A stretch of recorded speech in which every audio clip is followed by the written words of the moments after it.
Hi guys, and welcome back to a brand new episode of Ringside Recap. I am your host, Nathan the Ninja, and let's get started with a brand new week of wrestling, starting with Monday Night Raw.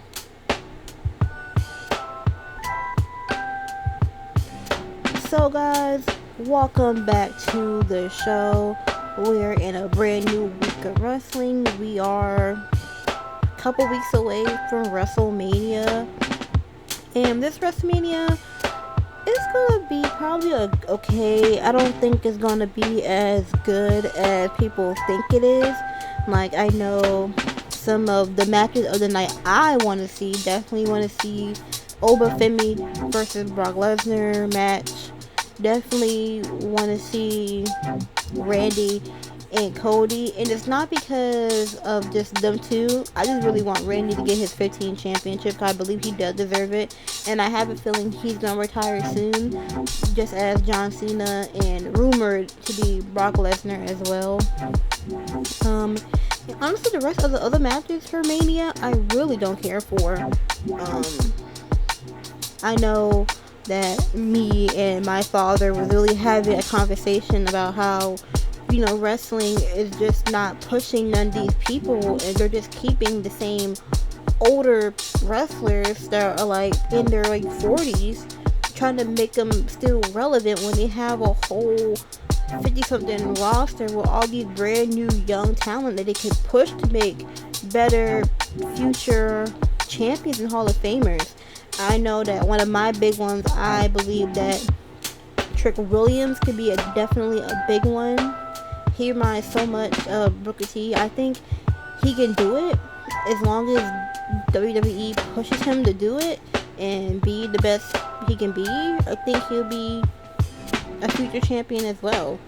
And another problem I see with WWE is the TKO partnership, because honestly, if you want to be real for like a quick second, when Triple H was running it kind of after Vince was in the beginning stages of his scandal or whatever he was in, Triple H was running it good. He had good matches. He was putting it on a good pay-per-view. But as soon as TKO got involved and they start changing things and start just, I don't know, I feel like they're trying to delay it, trying to see how much money they can pull out of people before they start changing anything. And that's okay for some things, but for every single match that you have, it just gets annoying at some point. And I really hope that this WrestleMania, they will actually listen to their fans. And I know they don't listen to the fans. They only listen to the fans to the point that they're losing money. That's the only time they'll listen to their fans, and start losing a lot of money. But hopefully they will listen to them a little bit and bring some new people on this roster. I know that NXT Stand and Deliver was okay.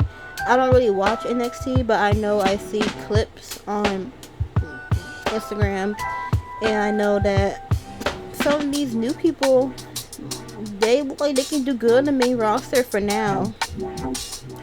And it just, WWE just have this weird thing of just keeping the same 5 people in rotation. I just don't get it.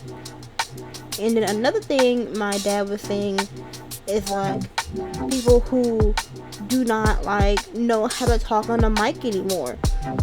And I feel like that is a true thing. They don't do nothing fun or nothing creative anymore. Back in the day, like Stone Cold and Booker T was fighting in like a grocery store. Just a random grocery store. Just minding their business. And them two just coming in having a full-on brawl in like aisle 10. And it's like they don't do that fun stuff no more. Or people come into people's houses. What I think of? Like Triple H popping up at Randy's house. They don't do nothing funny anymore. It's like they don't do nothing creative. Like, it's like they'll have like a hit or miss type of thing with a creative thing that's out the box. But I don't know. That's like what is missing. I feel like it's missing a little bit of that creativity, and stop trying to be so modern. Like, people don't want to do that. We have that everywhere else every day. We want something that is just out the ordinary and something that we don't see almost every day. Like, bring back um inferno matches or something. When was the last time y'all had ever seen an inferno match ever? Or even if you ever even seen one. Yes, they're out there. There has been inferno matches in the history. And they used to be like just so wicked. Cause like why? Like it's like why? But they were entertaining, so that was why. So I hope this Monday night will be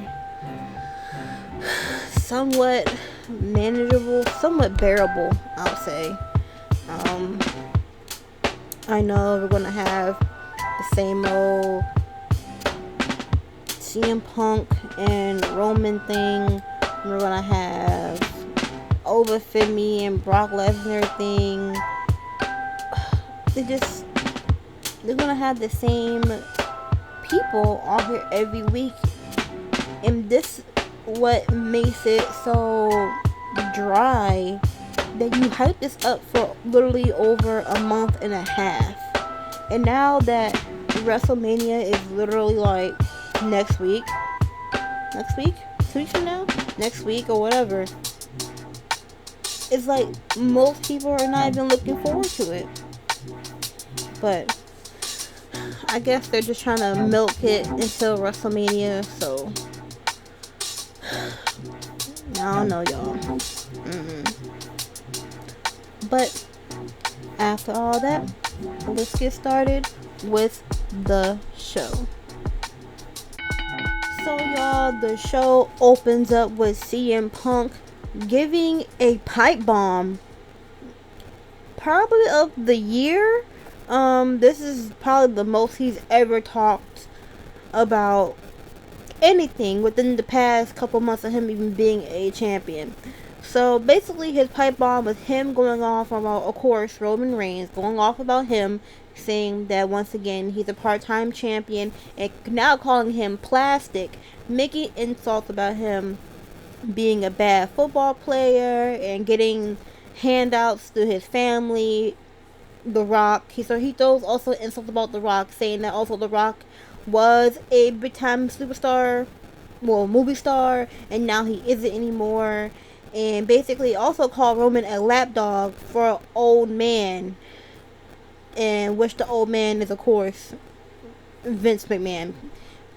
And then he goes around saying about Pat McAfee, and now Pat McAfee owes him a receipt. So I'm going to assume CM Punk is probably going to pop up at SmackDown, because I'm pretty sure Pat McAfee probably going to be at SmackDown this week. If not, he's definitely going to show up within the next couple weeks, or even WrestleMania. But I can honestly see it being this Friday. And it's just him just going off about everything. And then he also mentions to Houston, because the show is at Houston, and saying that they need to lower the ticket prices. And it's so crazy. Just said this earlier about how TKO, they're only going to start doing things until the fans stop paying this extra money. And I think this was kind of CM Punk listening to the fans of how expensive it is, and how this the show overall has just not been a good shows. The past couple months, it just has not been interesting. They're just repeating the same show every single week. But this pipe bomb from CM Punk was a good one.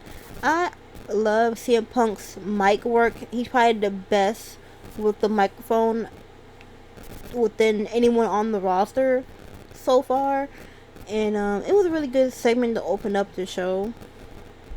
And then we get another quick little segment with I Show Speed and Danhausen.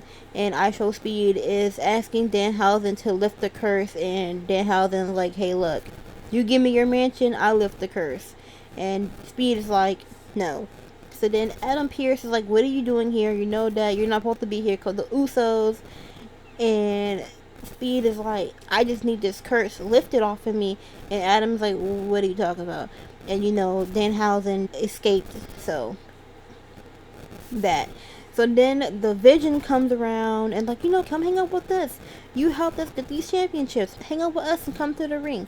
So now is a match with Austin Theory and LA Knight, which Logan Paul and Speed is out there with them. So y'all, the first match of the night, it was LA Knight versus Austin Theory. And this match was a pretty good match. It was a good match. A lot of good back and forth between both men. It really surprised me at how good it was. Because, of course, LA Knight, Logan Paul, and I Show Speed, they got into a little thingy. It was a little scuffle, I'll say. And Logan Paul ended up shoving Speed into LA Knight, which cost LA Knight the match. So at the end of the match, Speed was trying to run away from LA Knight, and the Usos came up, stopping Speed, and basically the Vision ended up saving Speed from not getting hurt from either of the men. So LA Knight basically came up with the conclusion of making a 6-man tag team match at WrestleMania against him with the Usos and the Vision with I Show Speed.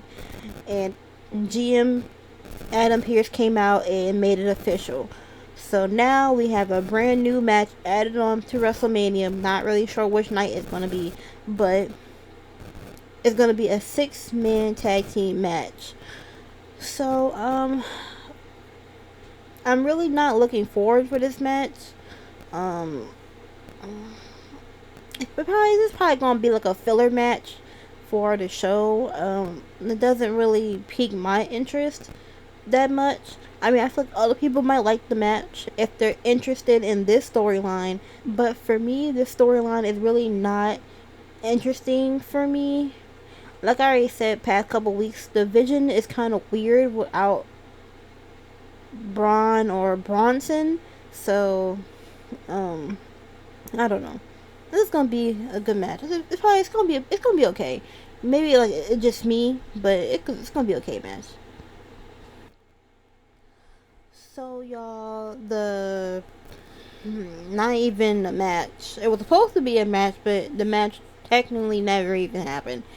It was supposed to be JD McDonough versus Finn Balor, and JD McDonough was already in the ring the time Raw had came back on, and Finn was about to come out and do his entrance, but then Dominic Mysterio ended up jumping Finn Balor, and Finn tried to fight back, but then the numbers game came around, and JD and Dominic jumped Finn and hitting Finn with chairs, and that was it. And then he ended up hitting him in the face with his AAA belt, and that was it for that whole little segment. Like I said, it wasn't even a match. The match didn't even start. They could have done without this. This was honestly a waste of people's time.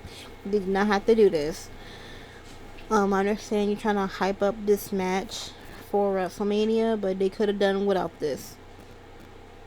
So then we try to get a AJ Lee segment interview with Michael Cole, and Michael Cole was trying to tell AJ Lee it's been like 11 years since you've been in WrestleMania.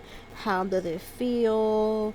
And as AJ was trying to answer, Becky Lynch comes out of nowhere and basically tries to put down AJ Lee. Basically the same thing that she has been saying for the past couple weeks. I'm not going to go into detail because they're just repeating the same thing over and over and over. And AJ is just like, I'm your wrestler's favorite wrestler. I broke down walls and ceilings for people like you, Becky, to be a star that you are today. And then just go on and on and on. Just stuff that we already heard before. So basically, AJ Lee ends it off with like, when you go home tonight and tuck in your daughter, you ask her what her favorite wrestler is. She's not going to say you, Becky. She's going to say AJ Lee. So that was it for that interview segment. They could have done without this. I don't even know why they're doing this. Another time waster that WWE is trying to do. Like, it's not even, from the time of this recording, it's not even 9 o'clock yet. And like I said, the only exciting match that was tonight that we only had was just LA's and Austin Theories. So y'all, the next match of the night, it was Bayley versus Lash Legend. And I'm not gonna lie, I am very disappointed with this match. And I love the women wrestling. I think WWE needs to give the women more chances at wrestling, but this match was not a good match for me, in my opinion. And I love Bayley. Well, not love, but I like Bayley, and I like Lash Legend. Like I said, I think Lash would have been so much better as a singles competitor, for her to be more just creative in the ring and show more of her power. But this match was okay. Bayley ended up picking up the win due to the shenanigans of going outside the ring. You had Nia trying to get involved, you had Lyra getting involved, and then Charlotte and Alexa came out and they got involved, and Lyra ended up holding Lash Legend's leg for Bayley to pin her and get the win. This match was not a really good match. It really didn't do it for me, which makes me sad, because like I said, I love the women's matches. I think they are slept on a lot, but this one was not a good one. Hopefully they can do something better. This is like another, they really did not need this match. They could have literally pulled anybody else. I don't know, but this really wasn't a good match for the ladies.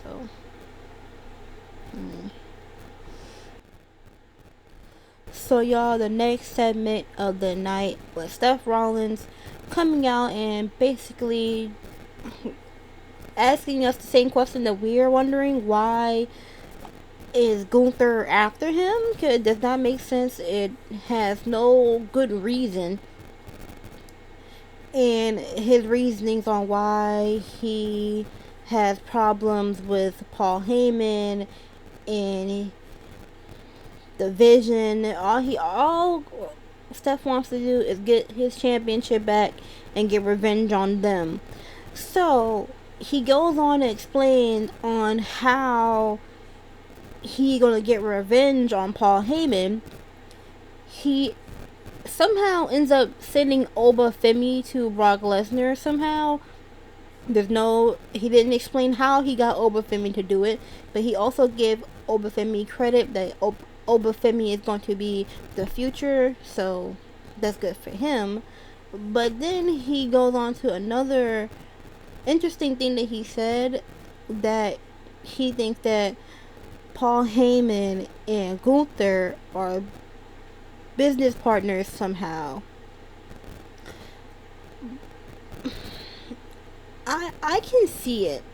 I can see it due to the fact, like I said earlier, or even past couple weeks, that I think Brock Lesnar is going to retire soon. And I can honestly see, now that he said that, I can honestly see that Gunther might take the spot of Brock Lesnar of being Paul Heyman's main time guy. I can see it. Because Paul still has a lot in the tank. He's still a great heel manager. And Gunther's a good heel now because he's retiring everybody. So I can see that happening. So anyway, Steph calls out Gunther. Him and Gunther get into a little squabble.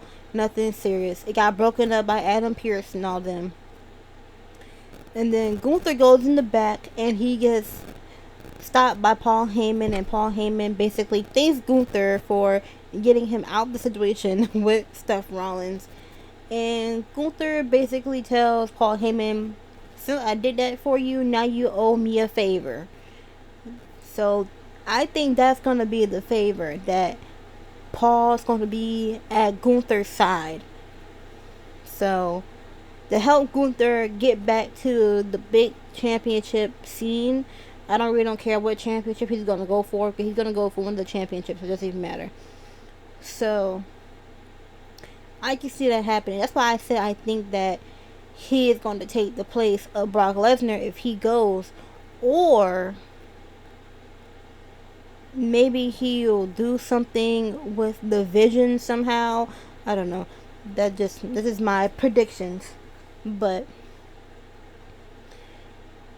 yeah, I think that's gonna happen. I think that Gunther's gonna be the new Paul Heyman buddy, and Paul might end up dropping Logan and them, or Braun Breaker can come back from injury, and then also Bronson, and they somehow gonna get in between that, or it's just gonna be a whole nother separate thing. Then Paul had to worry about Brock, the Vision, and Gunther. So I don't know. But you want to know something? I think that Paul Heyman needs a woman on this team. Like, I don't know if y'all have played this year's WWE 2K, but on the My Rise, this is a spoiler. Y'all don't want to hear it, skip it.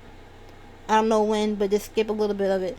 But My Rise basically has Jordan Grace as Paul Heyman's new person.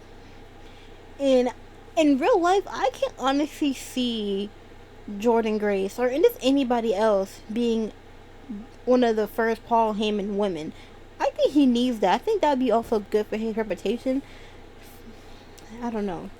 It is an idea. I'm not sure. But I want to hear what y'all think about it. I want to know what y'all opinion. Do you think it'd be a good idea for him to get a woman on the team to spice up his manager ability, or you think he should stick to his loyalty of the men's locker room? I don't know. I want y'all opinions. So y'all, the next match of the night, we have the team of Javon Evans, Dragon Lee, and Men Intercontinental Champion Penta versus Los Americanos and El Grande Americano. And this match was a good match. It was a good 6-man tag team match. Best match in the night? Not sure. Still kind of iffy. But great match all around. You know Javon Evans is going to be bouncing around like he normally does. And Penta and also Dragon Lee.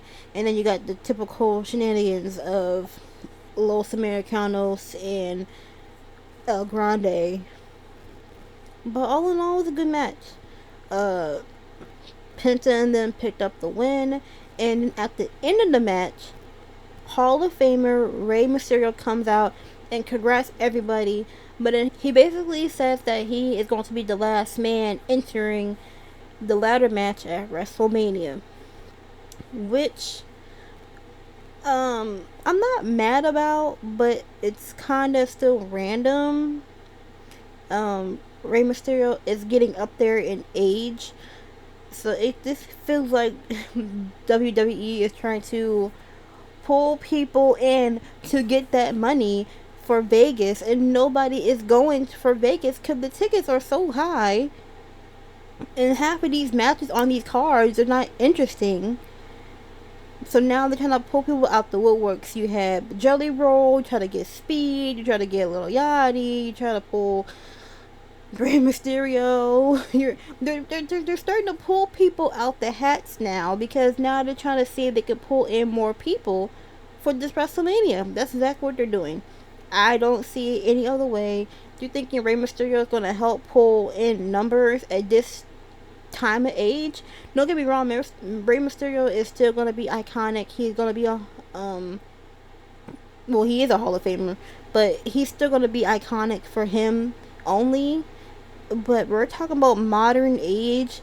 People, especially kids these days, they know of him, but they're not like super fans. Kind of like how I was growing up in the early 2000s and, you know, 2010s when he was still, you know, irrelevant in a way. But, yeah, so now Rey Mysterio is now added to this ladder match at WrestleMania for Penta's Intercontinental Championship. I still think that match will be still a good match. It's gonna be okay. Still, like I said, random, but it's gonna be okay. So, guys, the last match of the night we had Io Sky, Rhea Ripley versus B-Fab and Michin with Jay by their corner. And this match was okay. It was kind of redeemed from the other ladies match from earlier, which I was not a fan of. But these ladies did a good job. Did a good job. But then I'm also confused on how and why. Now, I understand Rhea and Io. Well, I don't understand. I don't understand Rhea, because Rhea wasn't even supposed to be on Raw. She's supposed to be on SmackDown full time until WrestleMania. But somehow all of them are now back on Raw for some reason. They didn't clarify on why. Maybe they don't have enough people to cover for Monday Night Raw, or they're just trying to preserve. Well, again, they're not even preserving the matches, because most people that's in the WrestleMania matches are wrestling. So I don't know. I don't know what's going on with that. Maybe just they just want to put them there for some random reason. But anyway, it ended up being Io and Rhea picking up the win. But of course, at the end of the match, they get jumped by the rest of Jade and the rest, and end up holding Rhea down. And Jade end up hitting Io with a kendo stick, and Rhea had to sit there and watch. And then Jade hit Io with the Jaded, and that was it for that. So, that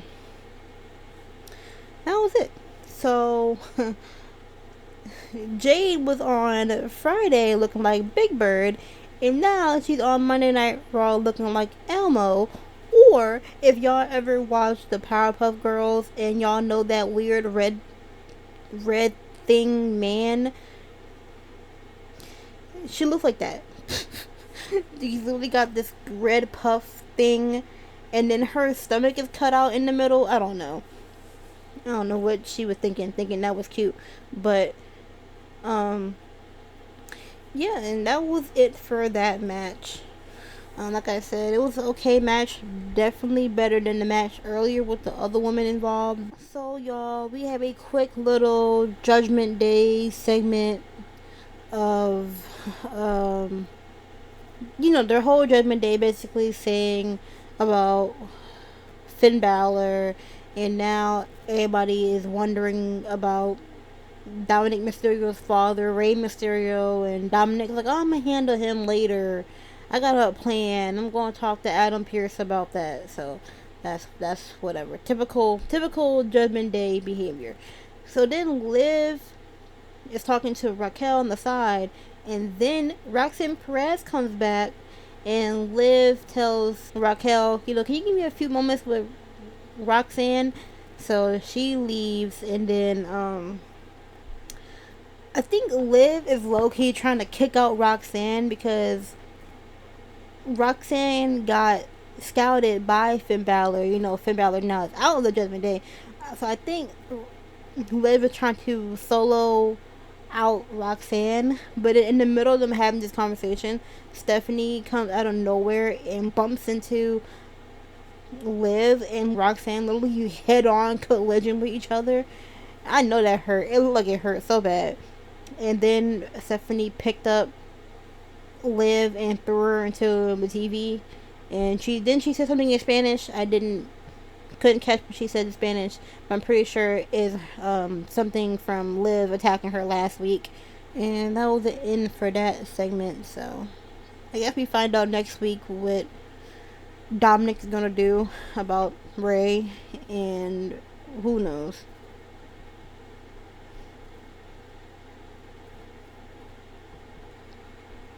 The next segment of the night was supposed to be Brock Lesnar and Obafemi's contract signing.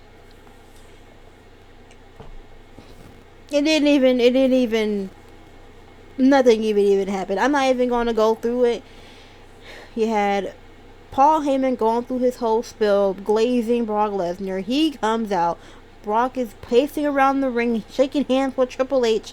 Oh, Triple H and Adam Pearce were supposed to monitor the situation. They didn't get involved. So then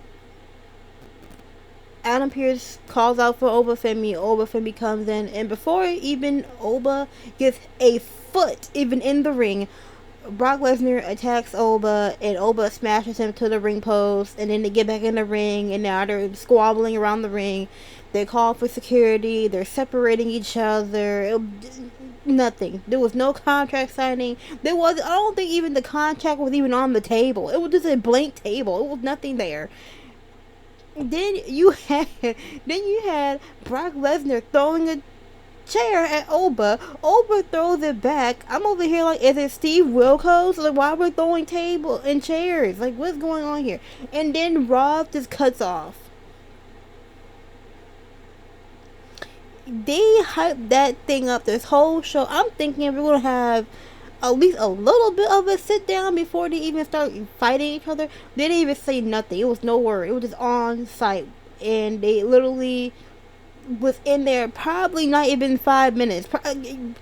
Probably 5 minutes at the most. Probably even less than that. And that was it. It was the end of the show. Corey was sitting here hyping up this thing like it was going to be something spectacular. This is another reason why WWE makes people mad. Because why would you hype this whole thing up for this show for literally a 5-minute thing? Probably even less than that. Why? But anyway, after that, now it made me mad. I really watched this whole show because I thought this was going to be a good contract signing. But of course not. Now that makes me question the match for WrestleMania. But anyway, that was Monday Night Raw. All in all, it was okay. Not the best Monday Night Raw. The fans was carrying the show in Houston. They were really active fans. There was cheering, booing, chanting, all the good stuff. And now I'm going to go ahead and give my review for the best match of the night. I'm going to go ahead and once again I'm going to give it to LA Knight and Austin Theory, seconding the men's 6-man tag team match being the second best of the night. Really disappointed with the women's matches. Like I said, they were okay, and then Jade and them match was just random because they're all supposed to be on SmackDown. Why are they all Monday Night Raw? Doesn't make sense. And then what made me just did not like this show for the week, it was just that sucky contract signing. They could have done better with that. They could have done better. Now it makes me even like agree with my father saying like he was gonna be like, this match is not gonna be a good match for WrestleMania. I'm being hopeful that it is, 'cause I actually like the idea of this match. That I feel like Brock is trying to give off, the keys to Oba and for the rest of the new generation. But if it's gonna do this at WrestleMania, like I said earlier, it's gonna make people mad. And I'm one of them. Because I look forward to this match. It's one of the match I actually want to see at WrestleMania. And it's really hard because a lot of the cards for this WrestleMania are not really good. But all in all, this show this week was not really that good. I'm just gonna go ahead and keep it straight. But after all that, thank you for watching. Thank you for listening. Thank you for just showing your support. Thank you for the new subscriber number 6. I appreciate everything you do. Thank you for people who like the video. Thank you for anyone who just even comments the video. You know who you are, the one that comments on the video. Thank you so much. I hope y'all tune in on Friday and continue next week to continue watching new Monday Night Raw all the way up to WrestleMania, which I will be reviewing for both nights. So like I said, Friday, I'm not sure if they're going to do a pre-show and if I'm going to watch the pre-show. Probably not, because I never do. But yeah, after all that. And I also got a question. Do y'all want me to review other WWE content? I was thinking about NXT, but then I also been peeping at Evolve. I think it's on Tubi. I think Tubi. But I be watching clips on TikTok. Or do you want me to watch WWE, what's it, LFG?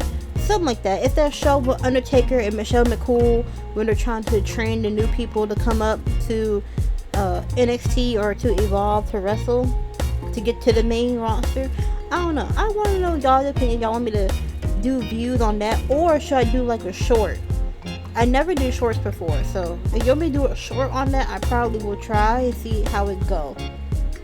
But once again, thank you for watching, listening, and make sure y'all like, subscribe, comment, share with your friends, share with anyone who loves wrestling and wants to hear real life opinions and actual, not biased, for the most part, non-biased opinions.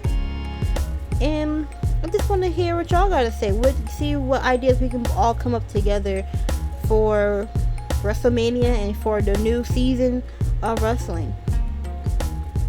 But after all that, make sure y'all be blessed, love one another, and mental health matters. Bye.